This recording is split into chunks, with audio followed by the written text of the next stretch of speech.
You married him? My mother barked, tossing her glass onto the dining table with a loud clink that sliced through the tense silence like a razor. My name is Claire Dawson, and that day, sitting at the same family table I grew up around, I learned that blood doesn't mean loyalty, especially when money's involved. Before we begin, drop a comment and tell us where are you from and from which city you're watching our videos? And after watching the whole video, don't forget to tell us what would you do in this situation? Be honest, tell me in the comments below. We read every comment. Let's begin. Across the table, my father shook his head slowly, disappointment carved into every inch of his face. You had offers, Claire. Decent men from good families. And you married a broke contractor with dirt under his nails. I blinked. My chest felt like it was caving in. My husband, Liam Hayes, stood next to me silently, gripping my hand tight under the table. He didn't say a word, didn't flinch, just stared back at them with eyes that said, "You don't know a thing about me." "You're ruining your future," my sister Maddie spat. "No trust fund. No inheritance. No safety net. When he leaves you or cheats or fails, you'll come crawling back." And then my mother said it. "You're no longer welcome in this house, Claire." I paused, looked at each of them. My older brother Dean wouldn't meet my eyes. My aunt sipped her wine like nothing had happened. My father had already turned away. And I stood up. "I won't be back," I said calmly, grabbing Liam's hand and walking straight out the front door, into the cold night, into the unknown, into whatever the hell came next. 5 days passed. And on that 5th day, while I was watching a late sunset from the balcony of a quiet hilltop villa an hour outside Seattle, sipping coffee in one of Liam's oversized sweatshirts, my phone buzzed. "Maddie." "Claire, can we talk?" Then a call from my mother. Then Dean. One after another. I didn't answer any of them. Not after what happened the night they kicked us out. Not after what I found out. And certainly not after what I did. Flashback to that same night, barely an hour after we left my parents' house. We were in Liam's old pickup truck, driving back to our apartment. My mascara was smudged, hands shaking. "I'm sorry," I whispered. "I never thought they'd." Liam pulled over. He didn't look angry. He looked calm, too calm. "Claire," he said gently, turning toward me, "you know I don't care about any of that." I nodded, tears pooling in my eyes. "I just hate that you had to see them treat me like that." And then he did something that stopped my heart. He pulled a velvet box from his coat pocket. Not a ring, but a key. "I wasn't going to show you this until next week," he said. "But maybe now's the time." He handed me the key. "What's this?" "Come with me," he said. 10 minutes later, we pulled through the gates of a private estate, acres of trees, a long winding driveway, and a house that looked like something out of a magazine. Modern, isolated, breathtaking. "What is this?" I asked, stunned. He parked. "My house," Liam said casually. "One of them." I turned to him like he was speaking another language. "You told me you lived in a one-bedroom in the city." "I did," he said. "For you. I needed to know if you were marrying me. Not what I have." I froze. "I'm the majority owner of Hayes Group," he continued. "Real estate development. Private. We never attached my name publicly." I felt the ground shift under me. My heart pounded in my chest. He looked at me with those same steady eyes. "Claire, you passed the test your family failed." Back to the present. When they found out who Liam really was, his net worth, the estates, the land under their own offices that he secretly owned, they panicked. Suddenly, I was valuable again. Suddenly, I was missed. Suddenly, Liam was handsome and hardworking and just misunderstood. They didn't know that 2 nights ago, I'd already filed a formal request to remove them from the family business trust. That I'd instructed the lawyers to cut every financial tie. That I'd recorded the way they humiliated me and sent it anonymously to the board of the nonprofit my father chaired. Or that I had donated $200,000 from my private account, in Liam's name, to the women's shelter my mother always claimed to support, but never gave a dime to. And they definitely didn't know what was about to happen the next day at the estate's open house event, when Maddie, Dad, and my mother would all show up in designer clothes, just to be greeted by me as the new co-owner of Hayes Legacy Estates. and I had something planned, a public surprise. The next morning came dressed in gold. I stood on the second-floor balcony of the estate, the wind barely moving the white silk curtains behind me. I sipped my coffee slowly, watching as black SUVs pulled into the driveway one by one, like clockwork. I didn't need to check the guest list. I already knew who they were. They'd come. All of them. Even the ones who swore they'd never step foot near that man's property. Maddie was first to get out. A cream-colored blazer clung to her figure, her heels clicking against the cobblestone path like she owned the place. Her husband trailed behind, already on his phone. Then my mother. Face tight, hair sprayed into its usual lacquered helmet. And lastly, Dad. His navy suit was sharp, but his eyes looked tired. Nervous. I didn't go down to greet them right away. I watched them from the balcony for a while, arms folded, heart strangely calm. Still want to go through with it? Liam asked gently behind me, his voice soft like a question but steady like a vow. I turned to face him. I've never been more sure. He nodded once and kissed my temple. Then let's begin. Downstairs, a small crowd had gathered. Investors, agents, a few local press members invited under the guise of a real estate feature. Everyone was dressed for money. Champagne was already being poured. I came down the grand staircase in a simple but stunning black dress, my heels silent against the marble. The room quieted when they saw me, elegant, poised, not the girl they kicked out 5 days ago. My mother blinked, as if her eyes betrayed her. Maddie's jaw tightened. Claire? I kept my smile polite. Thank you all for coming to the open estate preview. My husband and I are thrilled to finally unveil Hayes Legacy Estates. Dad took a half step forward. You own this place? I turned to him, tilting my head. Well, yes. Technically, Liam built it. I just added my name to the ownership yesterday. Maddie gave a short laugh, sharp and awkward. So, this isn't just some fluke? This is real. Oh, it's very real. My mother opened her mouth, probably to pivot into some form of fake apology, but I raised a hand gently.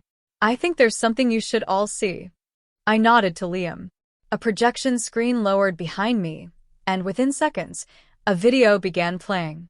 Their voices echoed through the speakers, recorded that night at the dinner table. You had offers, Claire. Decent men. No future with a contractor. You're no longer welcome in this house. The crowd went still. My mother went pale.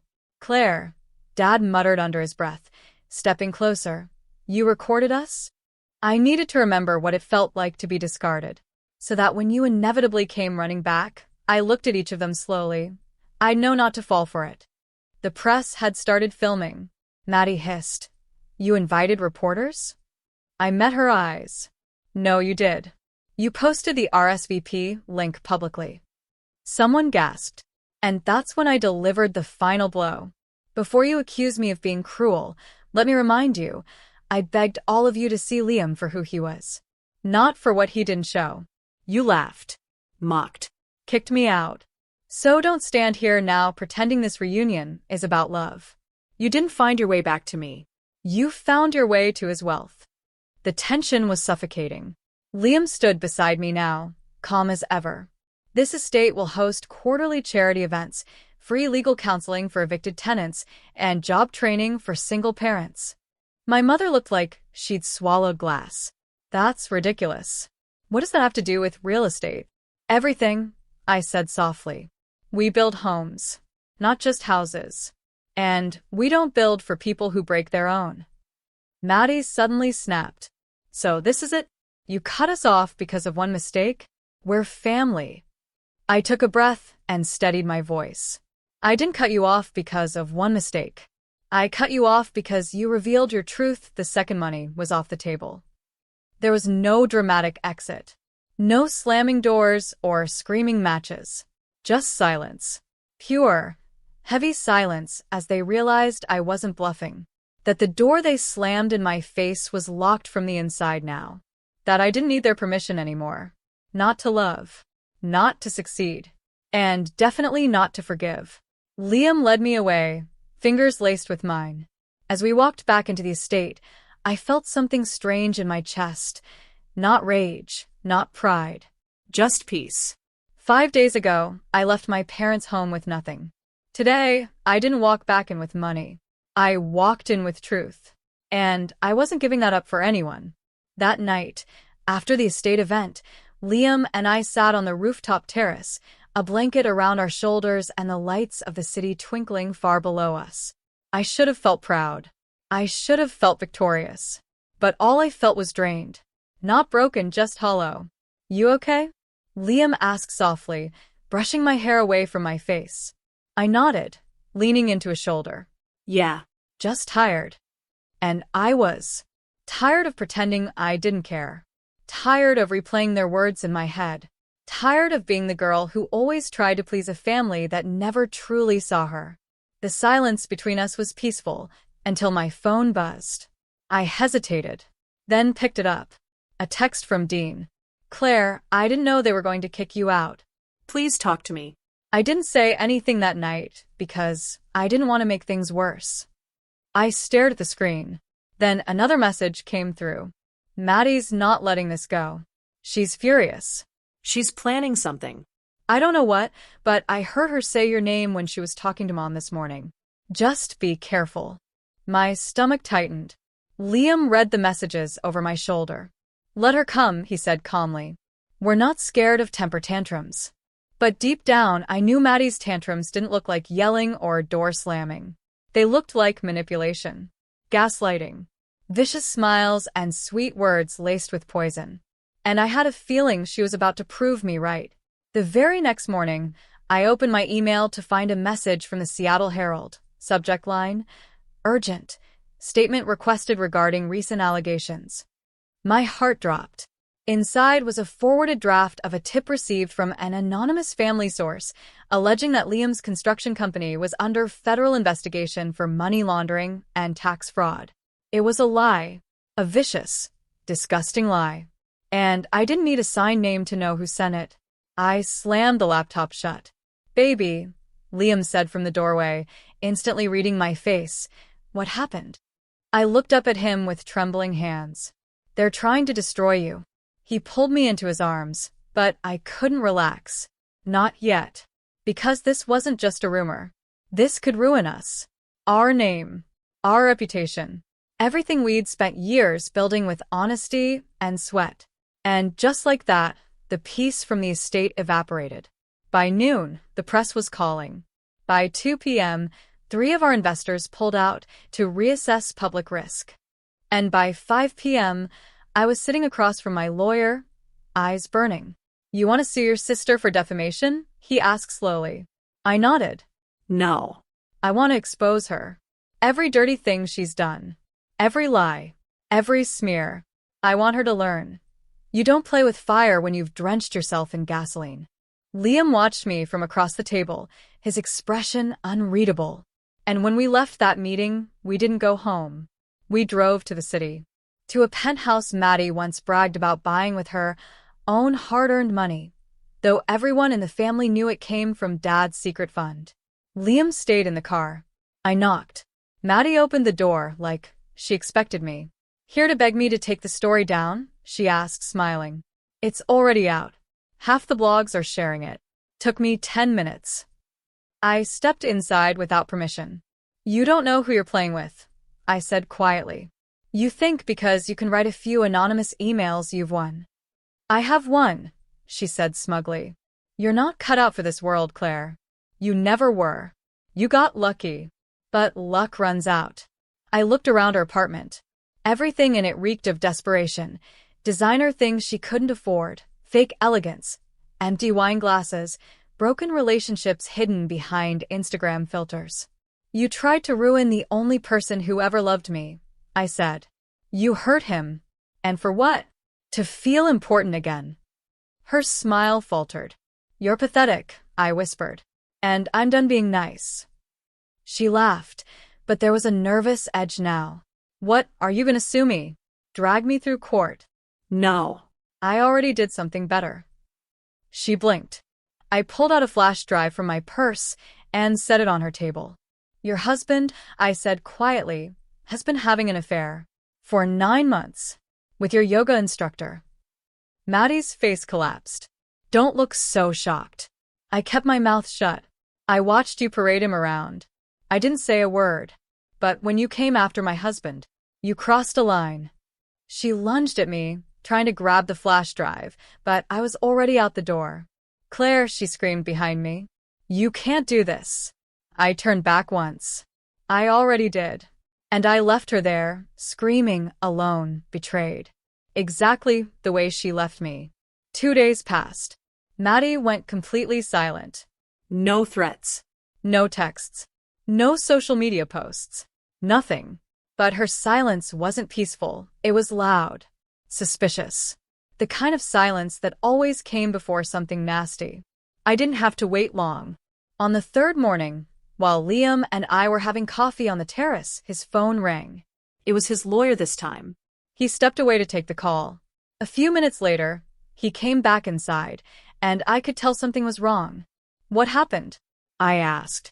He handed me the phone. The lawyer's voice was grim. We received a sudden inquiry from the IRS. A formal audit request. It's random, technically. But based on timing? Someone submitted a complaint. Maddie, I said flatly. Liam nodded. She's digging deeper. She wants to bury us. My heart pounded. My family had humiliated me, cut me off, tried to ruin the one good thing in my life. And now they were trying to destroy his business too? I wasn't going to let that happen. That night, I opened my laptop and dug out everything I had, emails, voice memos, even old text threads between my father and his silent partners. He'd once bragged about hiding money through shell companies to avoid tax on commercial real estate while sipping wine at a New Year's dinner.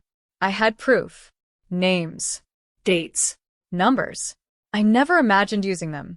But if they wanted to drag us through the dirt, I was done protecting their secrets. I drove alone to a small building on 5th and Kennedy, handed the envelope to a federal agent, and walked out with a weight lifted off my chest. It wasn't just revenge anymore. It was justice. The next day, the chaos began. News broke of an anonymous tip sent to the authorities, triggering a deeper investigation into my father's real estate dealings. His partners started panicking. Someone leaked a few emails. His name hit the headlines. Dawson Realty under federal review, multiple entities tied to tax avoidance. Maddie must have seen it. My phone rang just after 11 p.m. I didn't pick up. But she didn't stop. 35 missed calls. I sat on the bed, staring at my phone numb. She had thrown fire at my life. I had simply held up a mirror. Later that week, a letter arrived in our mailbox, handwritten, no return address. Claire, you've made your point. Congratulations. You destroyed your own blood. I hope it was worth it. Mom. I folded the letter quietly, placed it in a drawer, and walked out to join Liam in the garden. Everything okay? He asked. I looked at him. At the man who never once made me question my worth. Who stood beside me even when the people who raised me turned their backs. Yeah, I whispered. They can say whatever they want now. I'm finally free. He took my hand and didn't let go. But I knew it wasn't over.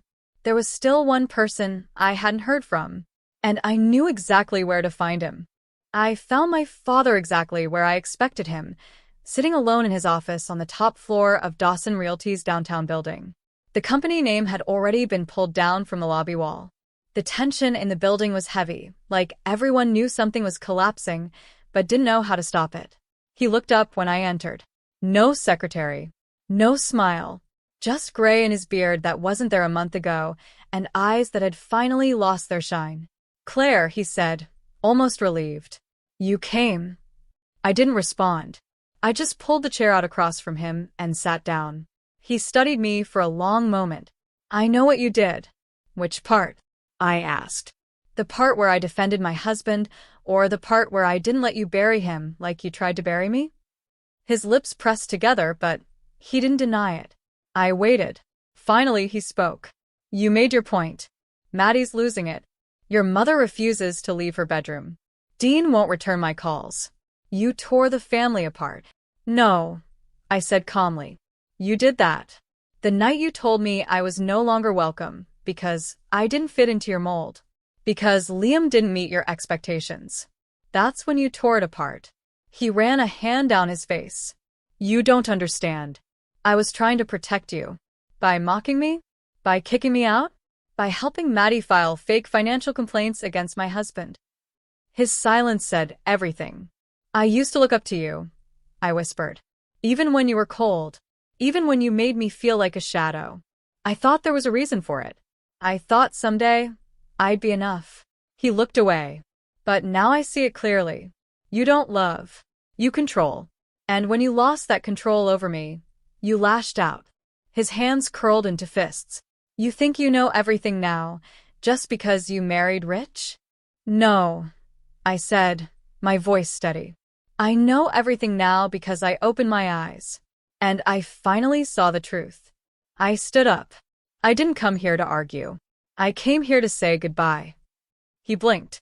Claire, I'm starting a new fund, I continued, ignoring the pleading in his tone. For women like me. Women disowned by the people who were supposed to love them. It'll be backed by Liam's firm and mine. Because I'm building something too now. Without you. He stood too desperate. Claire, I made mistakes. But I'm still your father. And you'll always be that. But from this point forward, you're nothing more than a chapter one survived. I walked out of that office with my head held high. Not out of spite. Not for revenge. For freedom. For peace. For every time I bit my tongue to keep the family together while they pulled me apart. That weekend, Liam and I stood at the ribbon-cutting ceremony of our first women's housing project. Reporters took pictures. Supporters clapped. A few old faces showed up in the crowd, some family friends who'd quietly cut ties with my parents. But none of it mattered. Because when Liam squeezed my hand and whispered, "You did this," I smiled. I did. I had walked through betrayal, humiliation, and loss. And I didn't come out broken. I came out unstoppable.